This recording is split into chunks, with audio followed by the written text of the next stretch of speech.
child could light up any room. All the women in the family always fought over him. It's just we loved him so much, and we all just professed that we were his favorites. But he stood for honor. He stood for truth. He stood for family.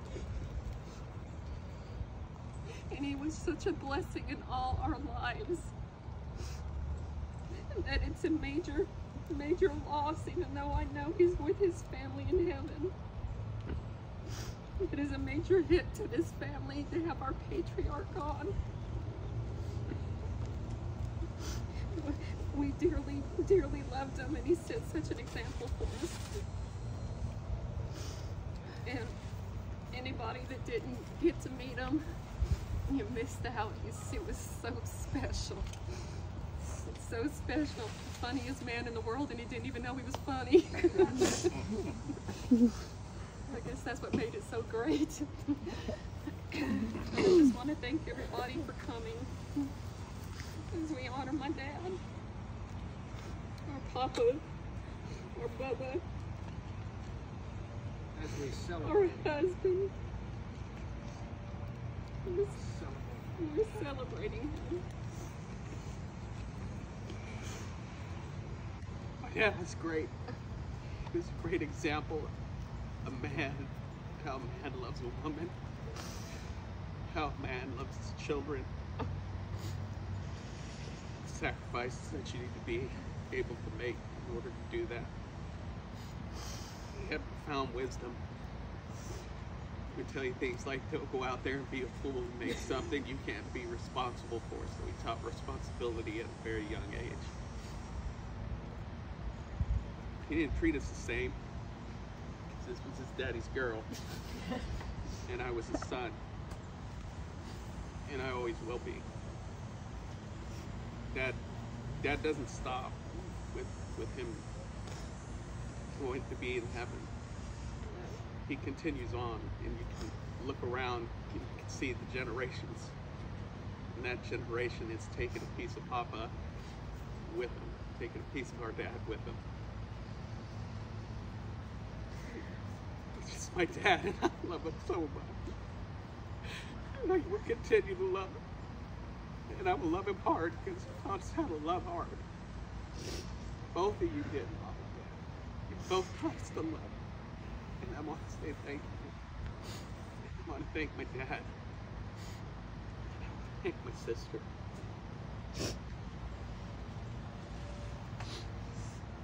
I miss Dad. But he's at peace.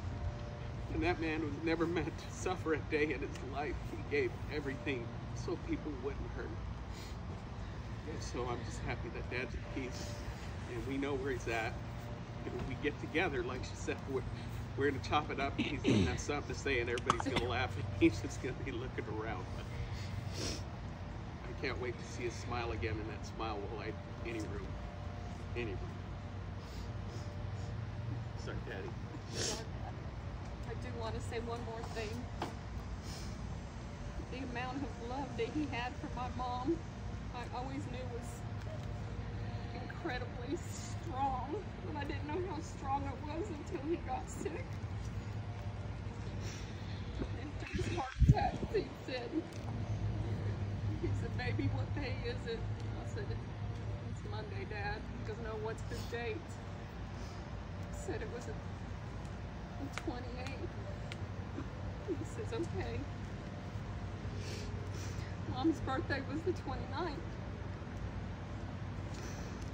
He willed himself to live so that he would not pass on her birthday. He stuck it out for another day, as miserable as he was, so that her birthday was not ruined. And he passed on the 30th. But that's the kind of love that my dad has for my mom, and the kind of love that he has for his family, and how proud he is of my nephews for serving the country that he's just loved dearly. And it was a time where he probably didn't have to, because his country didn't treat him very well in the beginning. But he still loved his country anyway. And that has gone from generation to generation to generation.